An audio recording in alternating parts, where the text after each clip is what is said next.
మాట్లాడుతున్నాడు గాని మీ భాష నేర్చుకున్నాడు గాని మీ భావం వానికి అర్థం కాల, మీ మనసు వానికి అర్థం కాల, మీ బాధ వానికి అర్థం కాలే.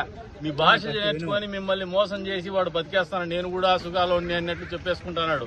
కానీ వాడు దాన్ని వ్యాపార దృక్పథంతోనే చేస్తాననేది మీరు గ్రహించుకోండి. వాడు బతికేకి మిమ్మల్ని వాడుతున్నాడు, లేకపోతే మీరు లేకపోతే వాడిని బతికేందో చెప్పండి. చెప్పండి, వానికి ఏమైనా బతుకుందా? వానికి 4 రూపాయలు డబ్బులున్నాయా? వానికి ఏమైనా పదవులు వస్తాయా? మీరు లేకపోతే మరి మీరెందుకు ఈ బతుకుతున్నారు? వాడెందుకు ఆ బతుకుతున్నాడు? మారండి. ఇప్పటికి కూడా చెప్తాండా, మీ తాండాల్ని పంచాయతీలుగా చేస్తే వానికి కష్టము కాబట్టి వాడు ఇబ్బంది పెడతాడు.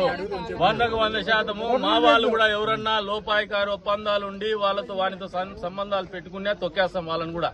మళ్ళీ దాంట్లో అనుమానం పెట్టుకోవద్దండి. మీకు కూడా కొన్ని అపోహలు ఉండొచ్చు, మీకు కూడా కొన్ని ఆలోచనలు ఉండొచ్చు, నాకు కూడా కొన్ని ఇన్ఫర్మేషన్లు ఉండొచ్చు. ఎవరన్నా ఒకడో ఆరా నాయకుడు మా వాడు కూడా తొత్తులుగా ఉండి నేను లేకపోతే నువ్వు మనమిద్దరమే శాసిస్తామని ఉంటే కూడా నేను కూడా ఓర్చుకునే పరిస్థితులు లేను.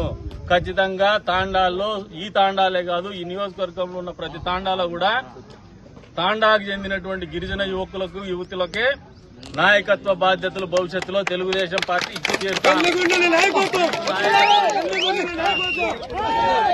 బలపరుస్తాం. బహుశా నేను ఒక అభ్యర్థిగా ఈ రోజు మాట్లాడుతాండే మాటలు మాకు ఇబ్బందికరమైన పరిస్థితులకి తీసుకుపోయే పరిస్థితులున్నా నేను నిలబడతా మొండిగా మీ తరఫున. మీరు కూడా అదే ఆలోచనతో ముందుకు రండి. గాని మళ్ళీ నేను పోతానే భయపడిపోయి ఇళ్లలో సంకల్లో దూరుకొని సారాయికో లేదంటే ఇంకో డబ్బులకో పద్యం ఏందో ఒకటి చెప్తా మీకు. ఈడు ఒక విధవ బతుకుతాడు, వాడు బతుకుతానేదే సుగాల మీద మిమ్మల్ని చూపిస్తాడు. ఊర్లో వచ్చి బెదిరించి వాడు దొంగసార వ్యాపారము, కర్ణాటక మద్యం వ్యాపారం చేస్తాడు, 09 భూములు చేస్తాడు. వాడు మళ్ళా ఎంపీపీగా సర్పంచ్ గా కొనసాగుతున్నాడు. ఈ రోజు కూడా బెదిరించి బతికేది ఈ తాండాల్లో ఉండి సుగాలోళ్ళని చూసే. మీరు బాగుంటే వానికి బండవాళం ఉండదు, మీలో మార్పు వస్తే వానికి బండవాళం ఉండదు. మీకు భయం ఉంటేనే వానికి బండవాళం ఉంటుంది. మీ భయాన్ని అట్లే పెట్టాలనే ఆలోచనతోనే వాడు అవన్నీ వేరు కాకుండా చూస్తాండేది. ఖచ్చితంగా ఈసారి ప్రభుత్వం వస్తుంది. మీరు కూడా ధైర్యంగా నిలబడండి, ధైర్యంగా ఓటేయండి. డబ్బులకు అమ్ముడుపోద్దండి, సారాయికి అమ్ముడుపోద్దండి. ఓటేసి తెలుగుదేశం పార్టీ అభ్యర్థులను గెలిపించండి. ప్రభుత్వం ఏర్పాటు చేస్తాన్నాం ఈసారి. ఖచ్చితంగా చంద్రబాబు నాయుడు ముఖ్యమంత్రి అవుతాడు. 100కు 100% మీకు ఈ తాండాలు ఏదైతే ఏర్పాటు ఉందో 100కు 100% మేము చేస్తాం. మళ్ళీ దాంట్లో అనుమానం పెట్టుకోవద్దు.